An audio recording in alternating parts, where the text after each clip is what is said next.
Hello guys, my name is Aarti Kaushik and I am here to explain the chapter first of 11th biology, and this video will be completely based on NCERT. No additional information will be provided here, and this is relevant for HTET who is preparing for PGT exam and for other competitive exam who have to study these 11th and 12th biology.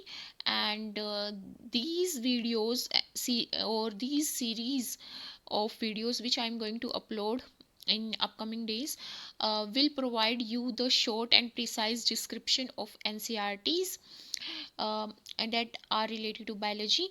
And thank you so much for clicking on my video. Stay tuned with me. सा chapter है, जैसे हम start करते हैं कुछ भी नई चीज़, वैसे ही ये चैप्टर है द लिविंग वर्ल्ड। इसमें हमारे अल्फ़ाबेट्स, जैसे हम इंग्लिश में अल्फ़ाबेट सीखते हैं और स्वर और व्यंजन हम हिंदी में सीखते हैं, सिमिलरली जब हम साइंस की बात करते हैं तो उसमें हम बात करते हैं टेक्सोनोमी की, क्लासिफिकेशन की और कुछ लिविंग ऑर्गेनिज्म के करैक्टरिस्टिक्स की। तो ये बिल्कुल बेसिक चैप्टर है। तो इसमें सबसे पहले जो एनसीईआरटी में दिया है वो उन्होंने बोला है कि लिविंग थिंग्स क्या होती हैं, लिविंग ऑर्गेनिजम्स के करैक्टरिस्टिक्स क्या होते हैं। तो बेसिकली अगर देखा जाए तो एक लिविंग ऑर्गेनिज्म क्या होगा, जो ग्रोथ शो करेगा, रिप्रोडक्शन, जिसकी सेंस करने की कैपेबिलिटी होगी। कोई भी स्टिमुलाई हुआ इन्वायरमेंट में, वो फिजिकल भी हो सकता है, केमिकल भी हो सकता है, और वो लाइट भी हो सकती है, वो कलर भी हो सकता है, वो पोलन ग्रेन्स भी हो सकते हैं, जिसको पोलन ग्रेन से एलर्जी होती है, वो भी एज ए स्टिमुलाई एक्ट करता है उसके नर्वस सिस्टम के लिए।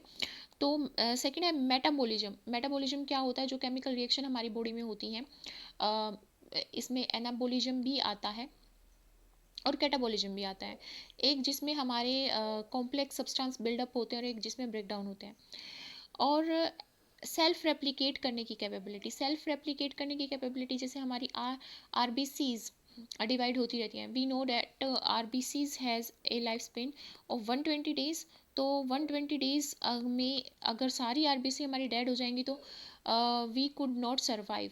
देर will be no haemoglobin, there will be no transport of oxygen and there will be no blood supply in our body.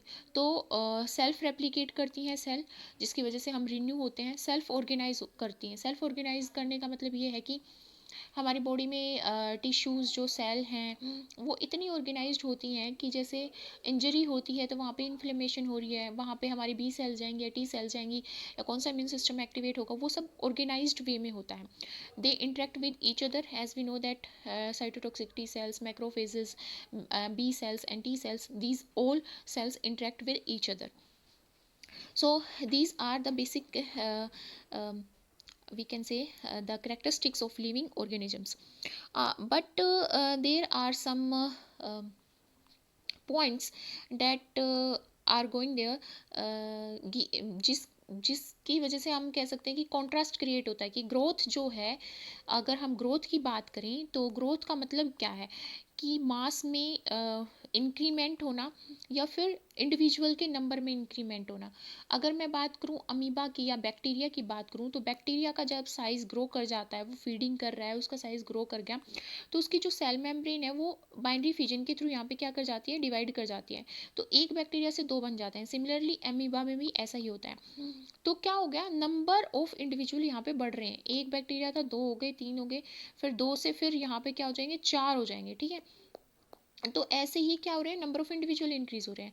Increase in मास, जैसे एक छोटा सा बच्चा होता है, उसमें सेल और टिश्यू बनते जाते हैं, उसकी बोन ग्रोथ होती है, तो उसका मास जो है, बॉडी मास, वो इंक्रीज हो रहा है। ऐसे ही प्लांट में सेल्स क्या है, continuously throughout the life of a plant grow in mass, और उसकी जो सेल्स होती हैं वो रेप्लिकेट करती रहती हैं। तो हम इसने बोला कि all organisms grow but some non living things also grow. जैसे हमारा गार्बेज का ढेर है, वो भी ग्रो करता जाता है, माउंटेन्स भी ग्रो करते हैं। तो हम कह सकते हैं कि कोई डिफाइनिंग करेक्टरिस्टिक्स नहीं है लिविंग ऑर्गेनिज्म के लिए, क्योंकि नॉन लिविंग थिंग भी इसको एग्जिबिट करती हैं, वो भी शो करती हैं। रिप्रोडक्शन की बात करें सेकंड, तो production of progeny, non living things तो नहीं करती। प्रोजेनी क्या होती है? Daughter cells. Daughter cells like, अब मैं बोल रही हूँ एक बैक्टीरिया से दो बैक्टीरिया बन रहे हैं, तो जो वो दो बैक्टीरिया बन रहे हैं उनको हम प्रोजेनी बोलेंगे, मतलब डॉटर सेल्स बोलेंगे। ये क्या होगी? एक पेरेंट सेल होगी। ऐसे ही अगर हम बात करें फर्दर, तो रिप्रोडक्शन को हम फर्दर क्लासीफाई करते हैं सेक्सुअल रिप्रोडक्शन में, एसेक्सुअल रिप्रोडक्शन में। We all know that animal and plants reproduce sexually. अब पर प्लांट्स एसेक्सुअली भी रिप्रोड्यूस करते हैं, पोलन पोलिनेशन के थ्रू, जो विंड पोलिनेशन होता है हमारा, या वाटर के थ्रू जो होता है, तो यहाँ पे बर्ड्स के थ्रू जो होता है। तो जो एनिमल्स और प्लांट्स हैं वो सेक्सुअली और एसेक्सुअली दोनों तरह से ही रिप्रोड्यूस करते हैं, क्योंकि एनिमल्स में भी जब हम नॉन कोर डेटा को पढ़ेंगे तो वहाँ पे पढ़ेंगे कि बहुत सारे ऐसे हमारे एनिमल्स हैं जो एसेक्सुअली रिप्रोड्यूस करते हैं। तो सेक्सुअली और एसेक्सुअली में डिफरेंस यही है कि सेक्सुअली में दो ऑर्गेनिज्म होंगे, दो इंडिविजुअल होंगे जो अपने कुछ गैमेट्स को, जिसको गैमेट्स को शेयर करेंगे, कंबाइन करेंगे, जाइगोट की फॉर्मेशन करेंगे, और फिर रिप्रोडक्शन मतलब फिर एम्ब्रियो फॉर्म होगी और फिर एक न्यू प्रोजेनी प्रोड्यूस होगी। बट एसेक्सुअल रिप्रोडक्शन में एक ही इंडिविजुअल होता है। जैसे अगर हम बात करें यहाँ पे कि हमारी यहाँ पे फंगाई है, वो स्पोर प्रोडक्शन के थ्रू रिप्रोड्यूस करती है, ईस्ट और हाइड्रा बडिंग के थ्रू, प्लेनेरिया रीजनरेशन के थ्रू। रीजनरेशन का मतलब ये है कि प्लेनेरिया क्या होता है? फ्लैट वॉर्म होता है, और उसको जब भी हम कहीं से कट करते हैं तो वो क्या करता है, यहाँ से कट करेंगे तो उसका हाइपोस्टोम ग्रो कर जाएगा और टेल तक ग्रो करेगा। यहाँ से कट करेंगे मिडिल पोर्शन से तो ऊपर वाला पोर्शन भी नीचे वाला पोर्शन भी दोनों ग्रो कर जाते हैं, और यहाँ से करेंगे तो ऊपर वाला पोर्शन ग्रो कर जाता है, तो वो रीजनरेट कर जाता है। उसकी रीजनरेशन की कैपेबिलिटी होती है। जैसे जो हमारी लिजार्ड होती है, छिपकली होती है, उसकी हम टेल को कट कर देते हैं, वो भी रीजनरेट कर जाती है। ऐसे ही filamentous algae, protonema of mosses, ये भी, और फंगाई, तीनों ही fragmentation. Fungi has a property to reproduce asexually by spore formation और बाय फ्रेगमेंटेशन। फ्रेगमेंटेशन का मतलब क्या है? छोटे छोटे फ्रेगमेंट होना, ब्रांचेस सी बन जाती हैं, एक के बाद एक जाला टाइप स्ट्रक्चर बन जाता है। अब हम बात करें रिप्रोडक्शन की, हम क्या पढ़ रहे हैं? हम पढ़ रहे हैं characteristic of living organism. But ये बोल रहा है कि रिप्रोडक्शन जो है वो कुछ ऐसे ऑर्गेनिजम्स में भी होता है जो फर्टाइल होते ही नहीं हैं, जो रिप्रोड्यूस करते ही नहीं हैं। जैसे म्यूल, म्यूल किससे मिलके बना होता है? मेल डोंकी जब मेटिंग करता है, किसके साथ मेटिंग करता है? हॉर्स के साथ, फीमेल हॉर्स के साथ, ठीक है। तो हमारा म्यूल जो है वो प्रोड्यूस होता है, जो कि एक स्टीराइल ऑर्गेनिज्म है जिसकी रिप्रोडक्शन की कैपेबिलिटी है ही नहीं। वर्कर बेबी अनफर्टिलाइज्ड एग से बनी होती हैं, जिसकी वजह से वो क्या होती हैं? स्टीराइल होती हैं। कुछ इनफर्टाइल ह्यूमन बींग्स भी होते हैं, जो इंटरसेक्स वाले जो ह्यूमन बींग्स होते हैं, जो नाइदर दे आर बॉय और गर्ल, ठीक है, वो भी रिप्रोड्यूस नहीं कर पाते। तो हम नहीं कह सकते ना कि रिप्रोडक्शन लिविंग ऑर्गेनिज्म की का करेक्टरिस्टिक है, क्योंकि कुछ नॉन लिविंग, सॉरी, कुछ लिविंग ऑर्गेनिज्म रिप्रोड्यूस करते ही नहीं है। थर्ड है मेटाबॉलिज्म। मेटाबॉलिज्म क्या होता है? जितनी भी केमिकल रिएक्शन होती है हमारी बॉडी में, एनाबॉलिज्म, कैटाबॉलिज्म, जिसके थ्रू हमारे बॉडी में प्रोडक्ट बिल्ड होता है, और उसके बाद उसको हम तोड़ते हैं ताकि एसिमुलेट हो सके। एसिमुलेट होने का मतलब कि हमारी बॉडी उसको यूज़ कर सके, बोन्स फॉर्मेशन के लिए, टिश्यू फॉर्मेशन के लिए, सेल के लिए, डिफरेंट प्रोटीन फॉर्म करने के लिए, ठीक है। तो मेटाबॉलिज्म हमारी क्या है? एक डिफाइनिंग प्रॉपर्टी है लिविंग ऑर्गेनिज्म की। बट मेटाबॉलिज्म इन विट्रो भी परफॉर्म किया जा सकता है, आउटसाइड दी बॉडी भी, और आउटसाइड द लिविंग ऑर्गेनिज्म भी परफॉर्म किया जा सकता है। तो हम नहीं कह सकते कि मेटाबॉलिज्म एक डिफाइनिंग करेक्टरिस्टिक है। सेलुलर ऑर्गेनाइजेशन बोला इसने कि लाइफ फॉर्म के लिए डिफाइनिंग करेक्टरिस्टिक है। सेलुलर ऑर्गेनाइजेशन से क्या मतलब है? कि कैसे सेल अरेंज हो रखी हैं, सेल कैसे ऑर्गेनाइज हो रखी हैं। जैसे एक होती है सेलुलर ऑर्गेनाइजेशन, सेलुलर जैसे किस में होती है? पोरीफेरा में होती है। फिर सेल मिलके क्या बना देती है? टिश्यू। इसको क्या बोलेंगे? Hierarchy of organisation of cells, ठीक है। टिश्यू, फिर टिश्यू क्या बना देंगे? ऑर्गन्स। जैसे ऑर्गन किस में होते हैं? कोर में ऑर्गन्स होते हैं, जैसे रेप्टाइल्स में, फिश में, बर्ड्स में, मैमल्स में होते हैं, और प्लेटी सॉरी इकाइनोडर्मेटा में होते हैं, मोलस्का में होते हैं। और अगर मैं बात करूँ टिश्यूज़ की, तो प्लेटी हेल्मिन्थेस, स्टीनोफोरा वगैरह में होते हैं, ठीक है। तो ये क्या डिफाइन कर रहे हैं? सेलुलर ऑर्गेनाइजेशन डिफाइन कर रहे हैं। फिर थर्ड, नेक्स्ट, सॉरी, जो प्रॉपर्टी है या करेक्टरिस्टिक है लिविंग ऑर्गेनिज्म का, वो है कॉन्शियसनेस। कॉन्शियसनेस का मतलब क्या है कि हर एक ऑर्गेनिज्म में आदर इट्स प्रोकैरियोट और eukaryote has a capability to sense its surrounding environment, जिसके थ्रू उसका नर्वस सिस्टम एक्टिवेट होता है, क्योंकि सराउंडिंग इन्वायरमेंट में क्या होगा, लाइट होगी, हीट होगी, और केमिकल्स होंगे, और डिफरेंट एनिमल होंगे जो कुछ कुछ सिक्रेट करते होंगे, कुछ न्यूरोटॉक्सिन सिक्रेट करते होंगे। वो क्या कैसे एक्ट करेगा, वो एज ए स्टिमुलाई एक्ट करेगा। Stimuli can be physical, chemical और बायोलॉजिकल, जो उनके सिस्टम को अफेक्ट करेगा, और वो रिएक्ट करेंगे या तो पॉजिटिवली या नेगेटिवली। तो वो जो रिएक्शन है यहाँ पे, वो कॉन्शियसनेस को दर्शा रहा है किसी भी लिविंग ऑर्गेनिज्म की, कि वो कितना अवेयर है अपनी सराउंडिंग के प्रति, ठीक है। तो यहाँ पे सभी जो ऑर्गेनिज्म होते हैं, आइदर इट्स प्रोकैरियोट्स क्या होते हैं, हमारे सिंगल सेलुलर ऑर्गेनिज्म होते हैं, यूकैरियोट्स मल्टी सेलुलर होते हैं। और क्या होता है, प्रोकैरियोट्स में नो वेल डिफाइंड न्यूक्लियस नहीं होता है, बट हमारा जो यूकैरियोट्स होते हैं उसमें वेल डिफाइंड न्यूक्लियस होता है। और जो यूकैरियोट्स होते हैं इसमें हिस्टोन भी प्रेजेंट होते हैं जो डीएनए को बाउंड करते हैं, पर प्रोकैरियोट्स में हिस्टोन जो है वो नहीं प्रेजेंट होते हैं, ठीक है। तो जो ये कैपेबिलिटी है सभी में मिलती है, बट एक प्रॉपर्टी है सेल्फ कॉन्शियसनेस। सेल्फ कॉन्शियसनेस किस में है, only in human beings, means awareness of himself. मैं क्या हूँ, क्या कर सकता हूँ, मेरी कितना पोटेंशियल है, मेरा क्या एम है, एक्चुअल में मैं क्या हूँ, वो कैपेबिलिटी बस ह्यूमन बींग्स में है। Is diversity in the living world. When we are talking about diversity, we are talking about variety. So what is biodiversity? Biodiversity is diversity or variety of living organism that is present in a particular geographical area.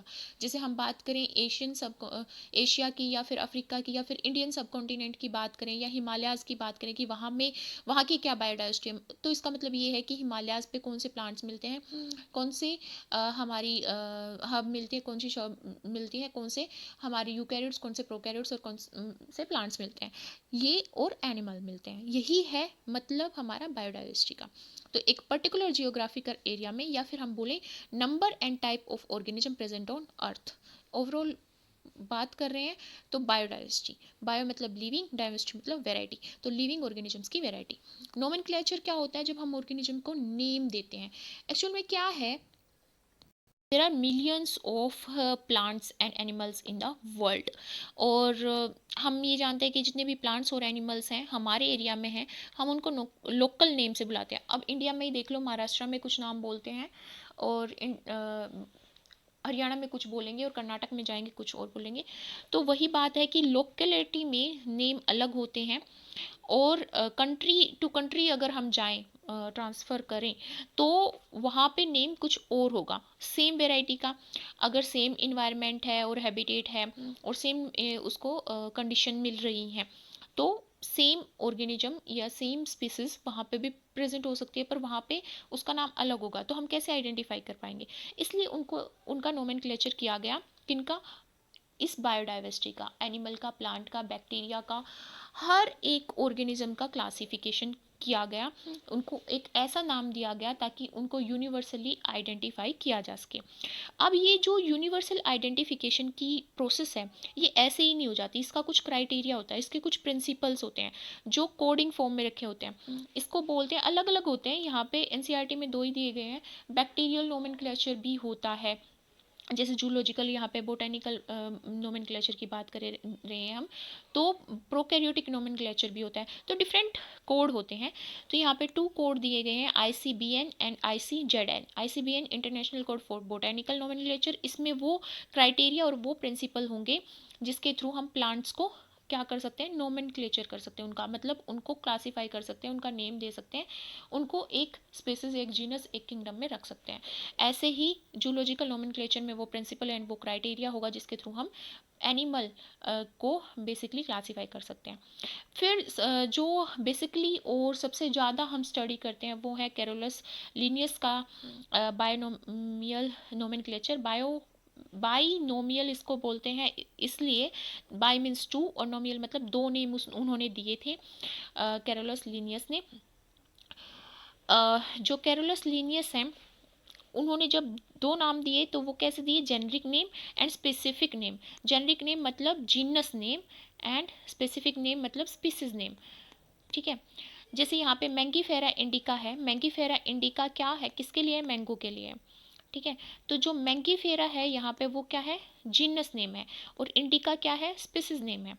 यहाँ पे क्या होता है, ये एक scientific name है, but इसमें जब मैंने पीछे लिन लिख दिया तो लिन डिनोट करता है यहाँ पे ऑथर के नेम को, और ऑथर के नेम को हम एब्रीवेटेड फॉर्म में लिखते हैं, एब्रीवेटेड मतलब शॉर्ट फॉर्म में हम उसको लिखते हैं। ठीक है। और यहाँ पे हम फुल स्टॉप लगाते हैं। बट आप देख सकते हो, अगर मैं हैंड रिटन करती किसी भी साइंटिफिक नेम को, जो अगर मैं हम हमेशा ही अब भी जो हम साइंटिफिक नेम लिखते हैं वो बायनोमियल नोमेनक्लेचर की फॉर्म में ही लिखते हैं, मतलब दो ही नेम लिख देते हैं हम उसको, जीनस और स्पीसीज, किसी भी ऑर्गेनिज्म को, किसी भी प्लांट को। ठीक है। तो अगर मैं मैंगीफेरा इंडिका लिख रही हूँ तो मैं क्या करूँगी, सॉरी, उसको लिखूंगी और सेपरेटली क्या करूंगी, अंडरलाइन करूंगी। मैं जिनस का फर्स्ट लेटर कैपिटल करूंगी और स्पीसीज नेम का फर्स्ट लेटर मैं स्मॉल करूंगी, और बाकी सारे स्मॉल होंगे और दोनों सेपरेटली अंडरलाइन होंगे। बट अगर मैं टाइप कर रही हूँ तो आप देख सकते हो ये इटैलिक में है। इटैलिक में इसलिए है क्योंकि ये डिनोट कर रहे हैं कि ये नाम कहाँ से लिया गया है, लेटिन लैंग्वेज से लिया गया है, इसलिए मैं इसको इटैलिक्स में कर रही हूँ। नेक्स्ट है हमारा क्लासिफिकेशन। क्लासिफिकेशन की जरूरत क्यों पड़ी, अब देखो, जैसे हम बोलते हैं कि टाइगर है, फिश है, मैमल्स हैं, वीट है, राइस है, प्लांट्स हैं, एनिमल्स हैं, कैट्स हैं, इतने सारे ऑर्गेनिज्म हैं, इतनी सारे टेक्सा हैं और इतने सारे उनके लेवल हैं, तो उनको कैरेक्टराइज करना पड़ेगा। क्योंकि क्या होता है, जैसे हम बोलते हैं वेल, वेल हमारी मैमल में रखी गई है, ठीक है, मैमल्स में रखी गई है। बट वेल वाटर में रहती है, एक्वेटिक रहती है, सारे मैमल्स तो एक्वेटिक नहीं है, बहुत सारे मैमल्स टेरेस्ट्रियल हैं। और वेल में हेयर ग्रोथ भी इतनी नहीं मिलती, बट इसमें क्या है, मेमरी ग्लैंड्स हैं, मैमल्स में मेमरी ग्लैंड्स होती हैं। तो सेम करेक्टरिस्टिक वाले ऑर्गेनिजम्स को कुछ ग्रुप में रखा गया है, कुछ सेम सिमिलर टेक्सा में रखा गया है। ये ये किसके थ्रू किया गया, ये क्लासिफिकेशन के थ्रू किया गया, क्योंकि इतनी वास्ट मिलियंस ऑफ स्पीसीज हैं, we can't study them separately, इसलिए हमें उनको ग्रुप में, क्लासेस में, फैमिली में, ऑर्डर में क्या करना पड़ा, अरेंज करना पड़ा, इसलिए उनके क्लासिफिकेशन की रिक्वायरमेंट हुई। तो क्लासिफिकेशन बेसिकली है क्या, a process by which anything is grouped into convenient categories. Convenient क्या, कि जैसे ही हम अपना सॉफ्टवेयर खोलें और उसमें डालें सिमिलर करेक्टरिस्टिक, तो हमारा आ जाएगा कि ये इस टेक्सा से बिलोंग करता है, मीन्स ये इस स्पीसीज से बिलोंग करता है, इस जीनस से बिलोंग करता है, और इस हमारे फाइलम से बिलोंग करता है। तो ये कन्वीनियंट हो गया, मतलब उसकी स्टडी बहुत ईजी हो गई। ठीक है।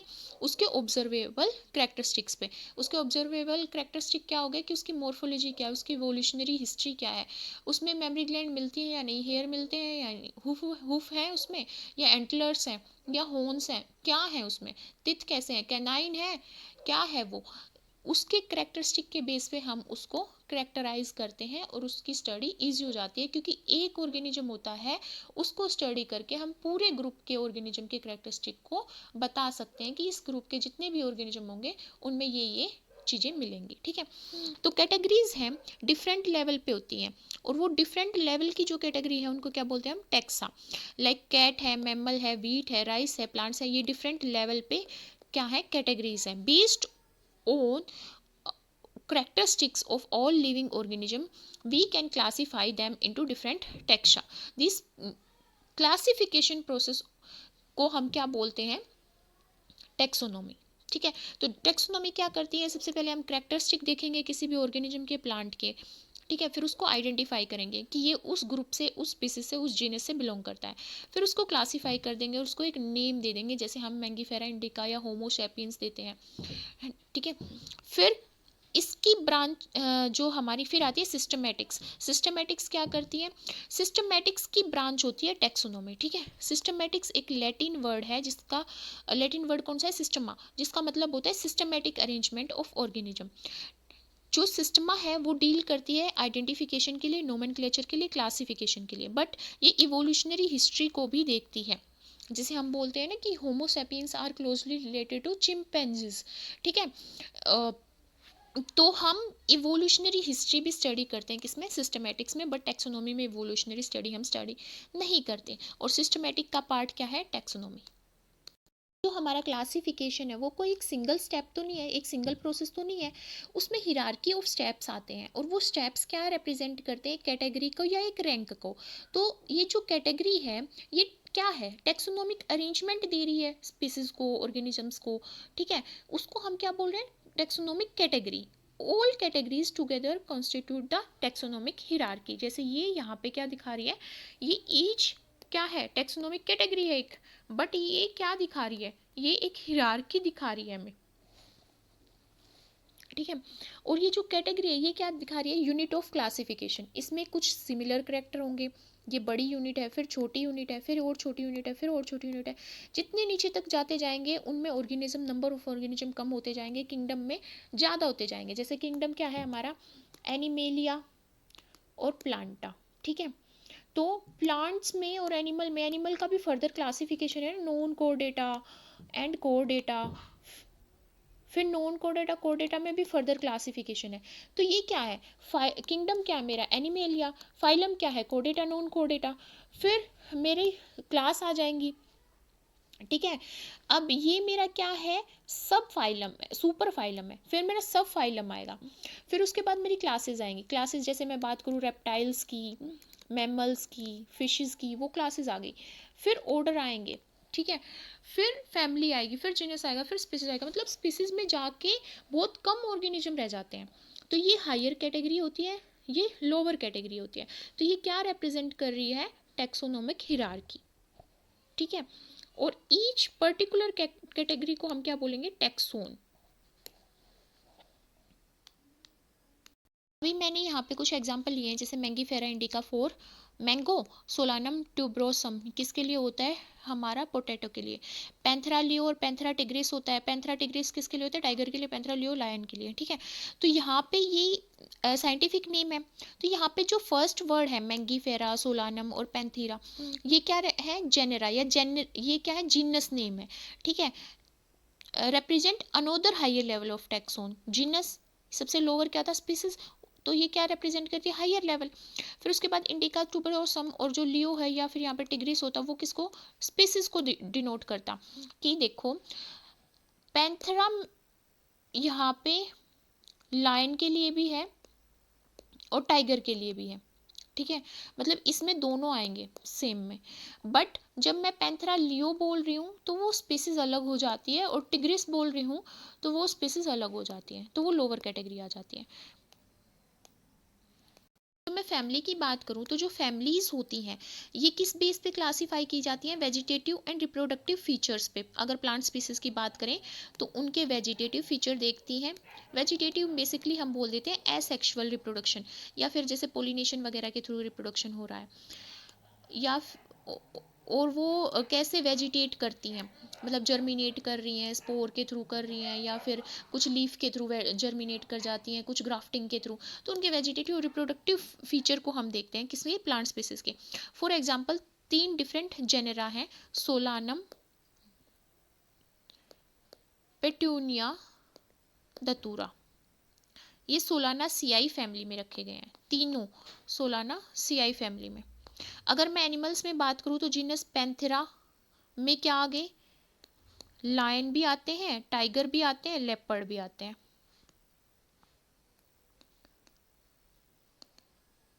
ठीक है, विद जीनस पैंथेरा, ठीक है। और जो फेलिस हैं, मतलब कैट्स वाली हैं, वो किस में आते हैं, फेलिडाई फैमिली में।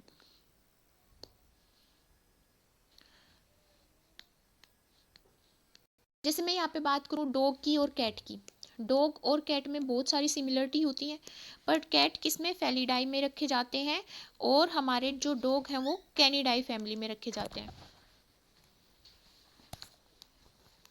ऑर्डर की बात कर रही हूँ तो ऑर्डर क्या है, और हायर कैटेगरी आ गई हमारी। तो इसमें क्या होते हैं, कुछ सिमिलर कैरेक्टर्स, कम सिमिलर कैरेक्टर्स होते हैं। जैसे स्पीसीज में ज़्यादा सिमिलर कैरेक्टर थे तो ऑर्डर में कम सिमिलर कैरेक्टर होंगे। जैसे अगर मैं प्लांट में बात करूँ तो कार्निवोरा, जो कार्निवोर्स होते हैं, ठीक है। फेलिडा में भी मतलब कैट वाले भी, कैट भी उसमें आती हैं, और कैनिडाई मतलब क्या आते हैं, हमारे कैनिड भी आते हैं और फेलिड भी आते हैं। फेलिड जिसमें कैट आ गई और कैनिड जिसमें डॉग आ गए, तो दोनों ही किसमें, कार्निवोरा में आते हैं, कार्निवोर्स होते हैं। बट इनकी स्पीसीज क्या है, अलग अलग है। क्लास क्या है, क्लास इसमें ऐसे होता है जैसे किंगडम है वो रिलेटेड फाइलम को कंसिस्ट करेगा, फाइलम रिलेटेड क्लासेस को, क्लास रिलेटेड ऑर्डर को, तो क्लास किसको, रिलेटेड ऑर्डर को रखती है। जैसे प्राइमेट जो हमारे होते हैं, प्राइमेट्स में क्या आ गए, मंकी भी आ गए, gorilla, gibbons, sorry gorilla, Gibbon, ठीक है। तीनों की क्लास क्या है, Mammalia, along with order Carnivora, ठीक है। जिसमें हमारे कुछ एनिमल्स आते हैं, टाइगर, कैट, डॉग, ये सब भी आते हैं। मैं बात कर चुकी हूँ जैसे कोडेटा नॉन कोडेटा होते हैं हमारे, तो जैसे कोडेटा में आती हैं हमारी फिशेस, एम्फीबियंस आते हैं, रेप्टाइल्स आते हैं, बर्ड्स आते हैं, फिर मैमल्स आते हैं, ठीक है। ऐसे किंगडम मैंने बात की, एनिमेलिया होता है, प्लांटा होता है, मोनेरा होता है, प्रोटिस्टा होता है और फंगाई होता है। 5 किंगडम क्लासिफिकेशन विटेकर ने दिया था, इसमें हम एनिमेलिया आता है हमारा,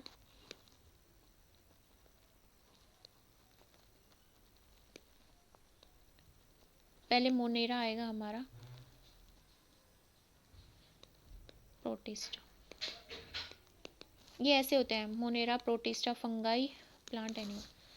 क्योंकि पहले हमारे क्या आएंगे, प्रोकैरियोट्स, फिर हमारे आएंगे यूकैरियोट्स, फिर हमारे ये बाकी सारे यूकैरियोट्स हैं और मोनेरा इसमें प्रोकैरियोट है। नेक्स्ट एंड लास्ट स्लाइड है हमारी टेक्सोनोमिक एड्स की। इसमें हम बात करेंगे कि क्या टेक्सोनोमिक एड्स है, अगर हम एनिमल के क्लासिफिकेशन को या उनकी टेक्सोनोमिक कैटेगरी को, हिरार्की को स्टडी करना चाहते हैं। हर्बेरियम ये स्टोर हाउस होता है जिसमें हम प्लांट स्पेसिमेन को कलेक्ट करके रखते हैं। जैसे हम लीफ को ड्राई करके, प्रेस करके प्रिजर्व करें शीट में और उनको अरेंज कर लें अपने क्लासिफिकेशन सिस्टम के अकॉर्डिंग, उसको हम हर्बेरियम बोलेंगे, ठीक है। उस हर्बेरियम शीट पे क्या क्या लेबल होता है, उस पे हमारा प्लेस और डेट होती है, किस टाइम किस डेट पे कहाँ से हमने उसको कलेक्ट किया। इंग्लिश नेम होता है लोकल और बोटेनिकल नेम होता है, फैमिली होती है और कलेक्टर का नाम। मान लो मैंने कलेक्ट किया है तो मेरा नाम वहाँ पे होगा। इससे हमें क्या मिलता है, टेक्सोनोमिक स्टडी अगर हमें करनी है प्लांट की या लीफ की वेनेशन अगर हमें स्टडी करना है तो हम उसको ईजिली मतलब स्टडी कर सकते हैं क्योंकि हमारे पास रिकॉर्ड है ऑलरेडी। बोटेनिकल गार्डन क्या होता है, लिविंग प्लांट्स होते हैं, इसमें बहुत सारे बोटेनिकल गार्डन है जिसमें हमारे जो प्लांट है विद साइंटिफिक नेम और उसकी फैमिली के साथ लेबल किए जाते हैं। फेमस की बात करें तो क्यों इंग्लैंड इंडियन बोटनिकल गार्डन है, होरा India and national botanical research institute Lucknow India. Museum की बात करें तो हमें पता है कि म्यूजियम स्कूल में होता है, कॉलेजेस में, यूनिवर्सिटीज़ में होता है। इसमें क्या होता है, प्रिजर्व किए जाते हैं प्लांट और एनिमल स्पेसिमेन, स्टडी के लिए, रेफरेंस रखने के लिए ड्राई किए जाते हैं। कुछ को हम नाइट्रोजन 90 डिग्री, -90 डिग्री नाइट्रोजन में भी रखते हैं। और भाई हम जैसे हमारे इंसेक्ट वगैरह होते हैं उनको भी हम फ्रेम करके रखते हैं, पिन अप करके। और कुछ स्केलेटन भी हम रखते हैं और जार में भी हम स्टोर करते हैं स्नेक वगैरह को, फीटस वगैरह को, डिफरेंट ऑर्गेनिज्म के। तो जूलॉजिकल पार्क में क्या होगा, इसमें हमारे एनिमल्स को रखा जाता है उनकी बेटर केयर के लिए, उनकी हैबिटेट को और उनकी केयर को अंडरस्टैंड करने के लिए और उनको प्रोटेक्ट करने के लिए भी रखा जाता है, ठीक है। अब जो अगर मैं बात करूँ यहाँ पे की क्या होती है, टेक्सोनोमिकल एड होती हैं जिसके थ्रू हम प्लांट और एनिमल को उनकी सिमिलरिटी और डिसिमिलरिटी के बेस पे आइडेंटिफाई कर सकते हैं, मतलब कंट्रास्टिंग करेक्टरिस्टिक के बेस पे आइडेंटिफाई कर सकते हैं। Thank you so much for watching my video, and if you do like this video then please thumbs up and subscribe to my channel and comment for the suggestion if you want me to slow down or if you want me to add some points or if you want me to change my way of teaching or discussing. Please comment in the comment box given below. Thank you so much again.